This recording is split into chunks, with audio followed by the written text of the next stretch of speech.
few of us do it? Yeah, that's a great idea. Hal, can you read something cold? Oh, maybe, except Okay. I'm crying So, then. yeah, I know, If I we were know. to go part from person to person, it's such a wonderful. All right, You're gonna but we do only have a something. couple of books, that's the thing. Yeah. So, that probably should have been the last one, but then I wouldn't have been able to read. And that wouldn't have been good. So, this is the one that I've been taking to dinner parties and reading. So, I probably won't get through it without. This is Joel's Ball O Tissue, 1979. We sold, how many of them? 350,000. Yeah, something like that. Yep, and then we went bankrupt right after that. That was like pre-Pac-Man, right? Yeah, it was a winner at the time. Great drought. Yeah, a great drought. That's what did it. This is called reincarnation. Come back. I want you in the other chair, across from where I sit in mine. Both of us silent, watching the last log thin to flame-edged coal above its bed of ashes. It is the end of the day, and everything I had to do is done. I have locked the entrance hall front door. I have filled the cat's blue bowls with clear, fresh water for the night. Dinner I have eaten automatically without remembering to taste it. Wine, 3 glasses of it, I have tipped into my mouth, but without the always hoped for promise of it. The night has come. No different from the night before, or from what tomorrow night will be. It is too early to go to bed. So here I sit, beside the fading fire, inert, empty-handed, and empty-minded, for I have tossed aside impatiently the book I'm trying to be interested in. I will not listen to the evening news, because news has to do entirely with the cruel astonishments of man's existence, of all the ways he dies, and it compounds my frightened aimlessness. I will not have it. Whatever beauty still remains out there must be allowed to argue its existence. Oh, but why list wants and needs and lacks, when what I want and need and lack the most is you in your chair, I in mine, sitting by the evening fire, discovering for once the seduction of long silences. Come back. We were unfinished. What did we want and need when we sat down at 6 o'clock costumed for courtship? I had put on pearls, and you had changed your sweater, and poured our wine with ancient ceremony, and tried with words to find each other. Few words we ever said were what we could have said, or even would have said. The silences we never dared would have been better than the subterfuge of courteous, anxious conversation, night after night, year after year, with passionate, with everlasting expectation, and with a love that always overrode the way things never changed. We kept the pitch of wanting, raging. Come back. I want us here, connected by the peace of new perception and by the calm of silence, languageless, the way we were before we learned to spell, and 2, connected by the faint and rooted and religious echo of remembered flesh and blood, the basis of ourselves together. Come back. I could be more, or you could be. I want us newly bound by a liaison of the mind's attentiveness to our very different selves and to the soul's regard for them. I want us sitting safe and soundless in an affair of further love. The day is almost over, and I need to know we have it in us, you and I, to be together in full honor of ourselves and of each other. I need to be with you, peaceful in our proper use, with only that and all of that, watching the last log find a sudden flame.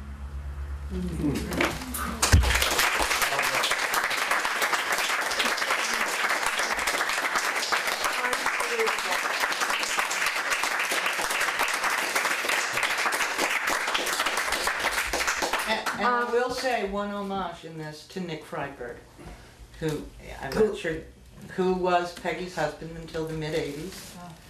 Yeah. And knowing Nick, it's a whole other story, and it's now 90s, 95. 30 years. I'm mentioning Nick Freydberg, your Jeez. husband. Yes, and just saying, in homage to Nick, that poem reminds me of Nick, and just to remember him at this moment. Although he is 9505, almost 30 years ago. So before we do the cat poem, which is the first thing I heard Peggy do at the symposium that many years ago, let me read some of her grandson's poems. Yes? Want me to? I picked out a couple. I told him it was gonna be You did? real. Oh, great. It's called Live in a Raindrop. Already it's brilliant. So, I mean, I guess I'm reading this because I wish Josh wrote it to his mother. Although it's called fall, so maybe it's the weather or falling. My mother, a high sight, once young like a mare, always beautiful, dressed in brown of sentiments, of earth and wisdom, love, and some kind of unshaken energy. Me, an obscure young man, gazing at her, glancing at the shimmering memories as they dance and pour through the windows. It was fall once, soon to be spring now. I was in a leafy dream. The barn was dry and wooden. I was charmed beyond return to anything lower. Was I also troubled? Yes, for scant reason, if now I reason correctly. So charge anew at the stars when fall falls in love with you. So you can see it's in the genes. I mean, even his rhythms are the same. Why don't you, Hal, read one of these, and then we'll all do the cat poem together. You have to go? Okay, thanks. And thank you for my flowers. Thank you. So this is another cold reading, which I made Doreen do, and she did beautifully. What you cannot deny. My name's Holly. I have to say, I really wish I would have met you about 100 years ago.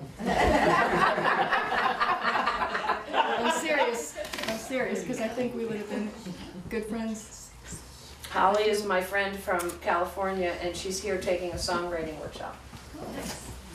Because the workshop she took with me at Esalen didn't work. Actually, it's because of very much what Peggy's writing has been saying to me, that, you know, hit a point in life a few years ago where it was time to come out, you know, as who I am. So I really wish I had met you a long time ago.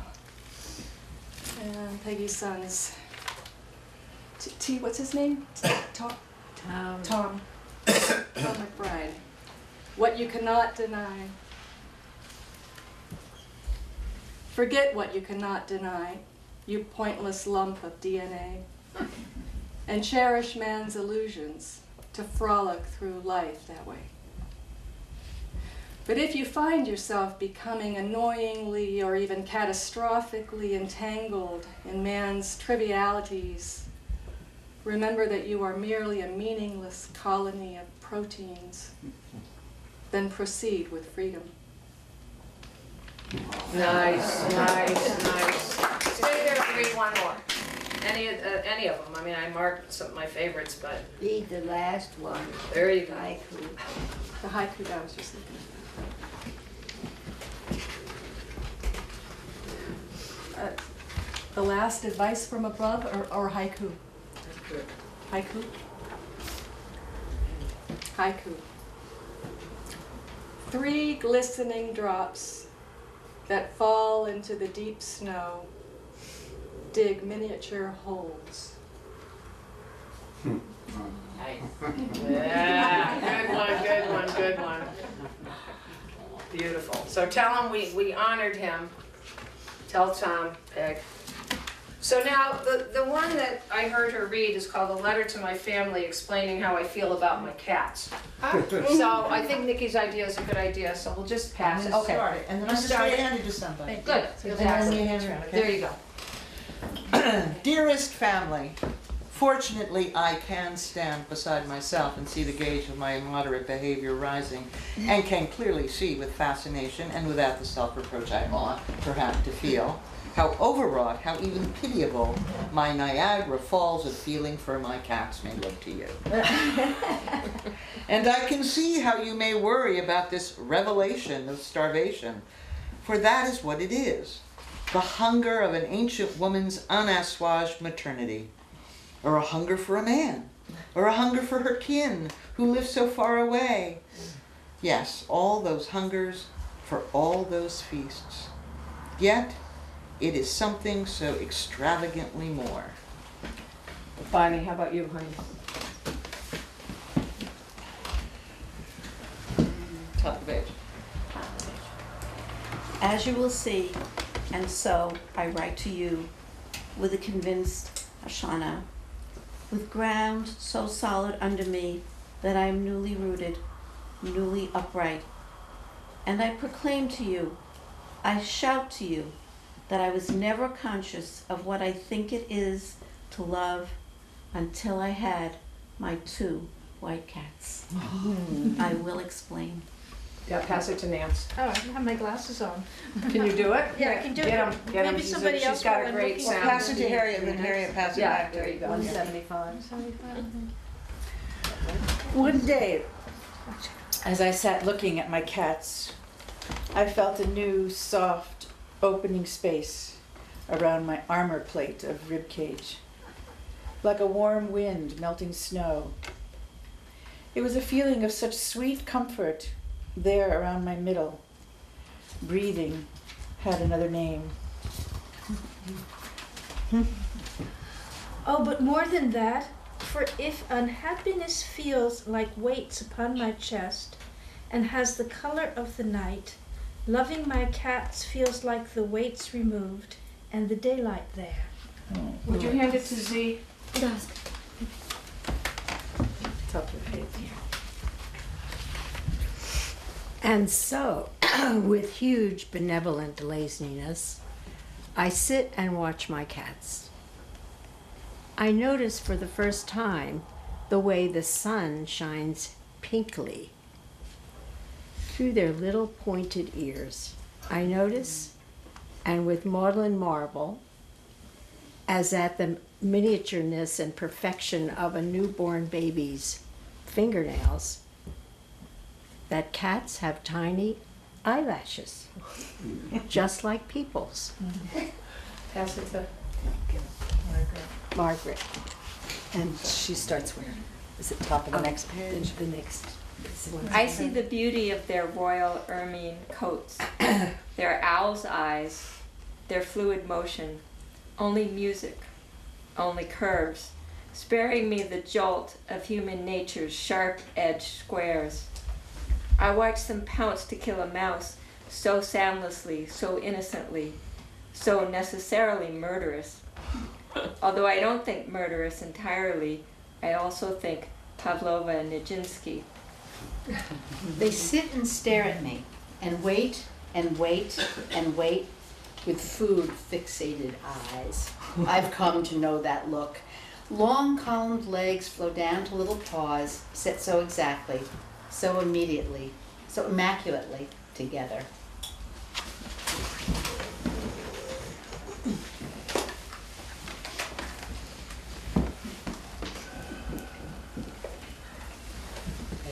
Together was the last Okay. thing. Oh, little lovely cats pouncing to devour so ravenously the food that I've put down for you. I wish you did not need to be dependent, you of such heroic independence.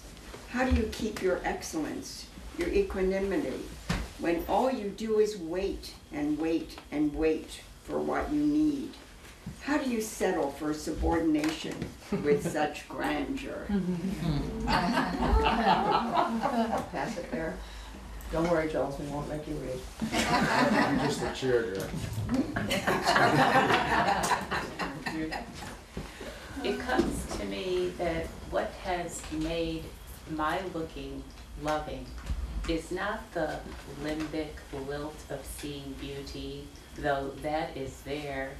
It is the recognition of the character of a cat, which is so anciently, so pervasively, so unchangingly substantial. Darwin's fittest. In two white cats, I see the grace of being what one knows one is, and having it suffice eternally.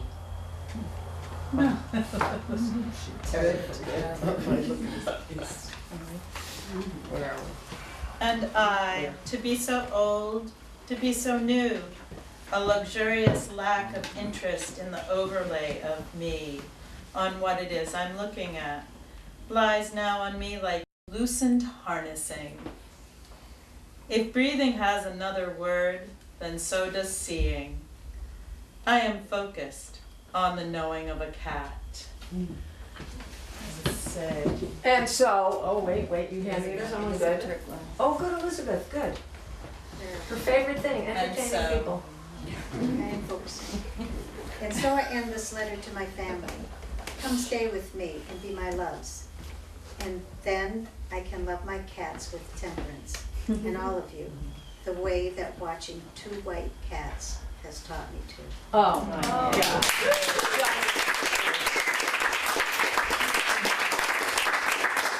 So I have one Ramdas story to close because it reminds me of Peggy, and I tell the story all the time about a guy who has a painting. The painting is of a sunset, but it's blah, gray, depressing. You can't, you know, if you looked at it in someone's house, you would go, what, they bought this? But in the right-hand corner of the painting is a swath of magenta that is so exquisite and so alive and so plugged in and bright and gorgeous. The guy brings it to the framer. He goes back a couple of weeks later, and the framer says, you know, I didn't have a frame big enough, so I had to fold over that pink thing. You're in charge of the size of your frame. You're not in charge of the gray. You're not in charge of the pink. This one has been able to stay in balance and have the gray, the difficult, the dark, and always see that brilliant pink. So, thank you, Peggy.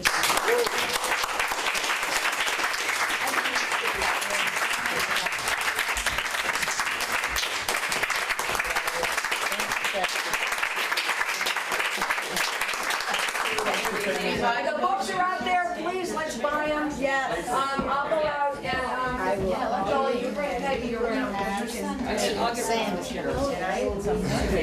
get please, let's buy them. Yes. I'll go out and Joel, you bring Peggy around. I'll get